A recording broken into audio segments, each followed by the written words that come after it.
welcome to this episode of H2O Stream. My name is Darby and I am one of the staff writers at H2O Global News.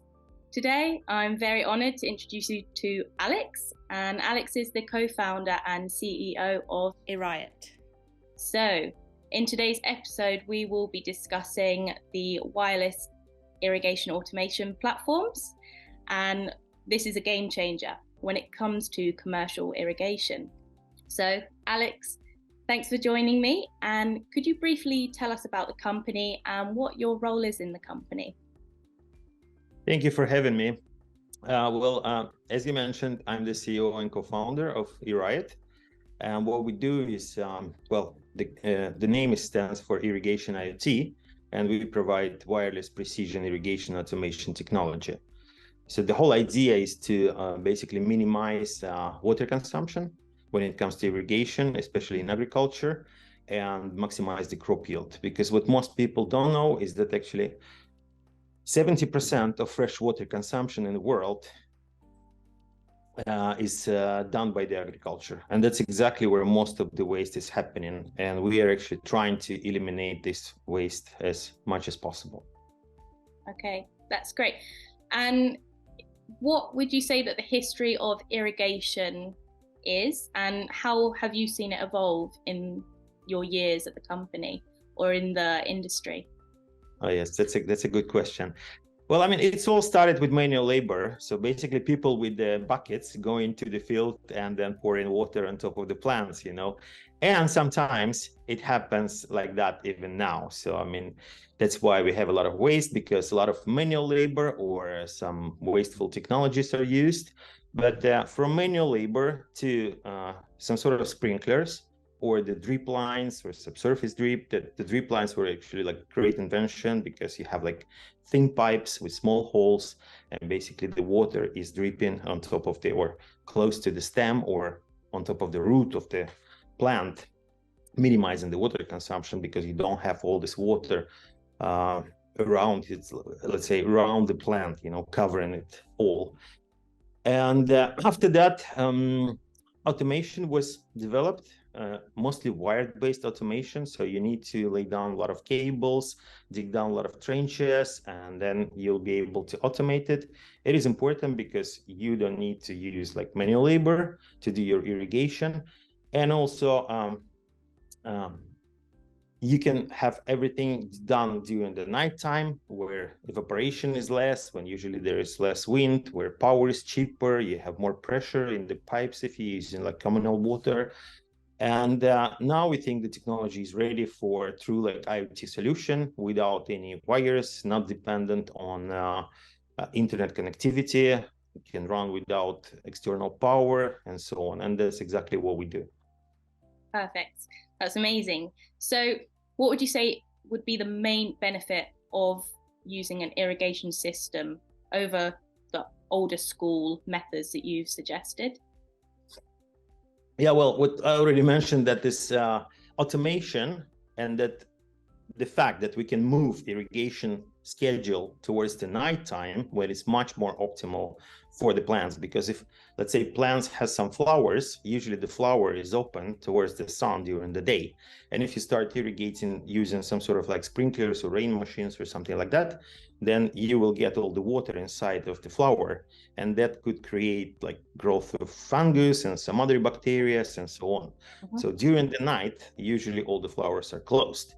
And then when you start irrigating the same kind of plants during the night, it's much more optimal. And also, as I said, the evaporation is less, usually there is less wind. So if we'll take irrigation of the daytime and put it towards the nighttime, we can already save like 50% of water. Wow, okay. That's really impressive. And how is your company? First of all, we know that we are suffering from water crises around the world. So how are you contributing to the future of these irrigation systems with your technology? Well, I would say we kind of like lowered the entrance barrier for most of the farmers, because if you want to install the automation, usually you will need to dig down like a lot of trenches, lay down kilometers of cables, and it takes a lot of time. Cables itself are expensive, digging trenches even more expensive. It's not flexible. You cannot relocate it because you have cables under the ground and you need to dig it down like pretty deep because first tractor can destroy them. And so this solution has like very many different disadvantages. And what we are doing with our wireless technology basically is like no cabling, no trenching, no nothing. And installation is very easy, and it takes like hours and days instead of like weeks and months. On top of that, we are like 3 times cheaper than any wired-based technology available on the market right now, if you calculate the total cost of ownership. So we make it very easy. We can cover like really large distances, no trenching, no cabling, and we don't depend on any like internet connectivity, because most of the farms are in the rural areas. Sometimes there is like no mobile reception, no mobile internet, no nothing. And if, let's say, you start irrigating your field for a couple of hours and then internet goes down, you're just going to flood your field and destroy your crops. So for us, it's not a problem because we actually keep all the logic in the controller, and if internet goes down, nothing bad gonna happen, because the controller will close the valve, will start a new zone, and everything will be according to the schedule. And also, with the use of sensors, we can actually optimize it even further, because usually farmers will just irrigate like each zone for like 2 hours or so. And ultimately what you want is to have a certain soil moisture level in that zone. So when we install a soil moisture sensor there and we do the same scenario, we want to irrigate like one zone for 2 hours, but we want to have soil moisture, let's say at 65% maximum. Then we will start irrigating this zone. Then let's say in 40 minutes or 50 minutes, the sensor will report back to the controller, okay, I'm at 65%, and then we will stop this irrigation and go to the next zone. Or we can make it fully automatic. So when it's like too dry, let's say like less than 5%, we can start irrigation. When it will reach a certain level, we can stop it. And we've done a lot of studies and a lot of things that we did with our customers. Actually, this technology, when we trying to optimize like to the last drop, you know, how we're going to use water or some nutrients, we were able to save like between 70 and 80% of the water compared to what actually customer was using before. And just so our readers know, Alex, where are you mainly operating? Well, if we'll talk about geography or the market segments. Geography, yes. Geographical. Well, geography, we sell throughout the world. So we have customers in more than 20 countries right now. Yeah, I mean, a lot of different interests, a lot of different irrigation technologies they're using. So, I mean, we have a lot of interest now from Southern Europe, from North America, from Middle East. And well, we started here in Sweden. So majority of our customers, I think up till last year, was from Sweden. And now we're just like, you know, spreading and trying to explore new market territories. When it comes to like market sectors, of course, agriculture and farming is the #1. Then we have parks and public areas, cemeteries or graveyards, sport arenas, and even timber industry. Cool. So whatever needs irrigation, we can actually automate it and control it. Yeah, perfect.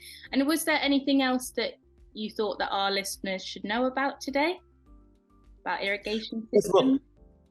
Well, I think we're still using the water that we used to use, you know, and I recently came back from Canada, and well, there is a lot of water in this country, and I understand that, and we have a lot of water in Sweden as well, but it should be some sort of like a mind shift, you know, that we actually need to save it because it's not going to last forever, and we've seen it with, you know, other resources, and that's what I think it's very important. So, I mean, if you can save it and if you can optimize it, then it's better to do it now.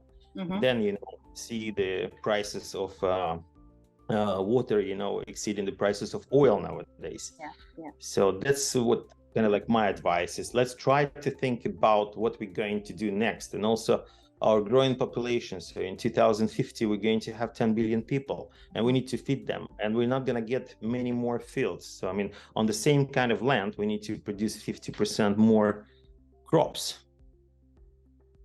So we've got to secure the water for the demand that we're going. Yes, I'm sure. Yes, I think that's exactly the point. That's perfect. Well, thank you. I really appreciate your time today. And I think I speak for the whole water community when I say that we do need to invest in more smart irrigation systems, and the work that you're doing is fantastic.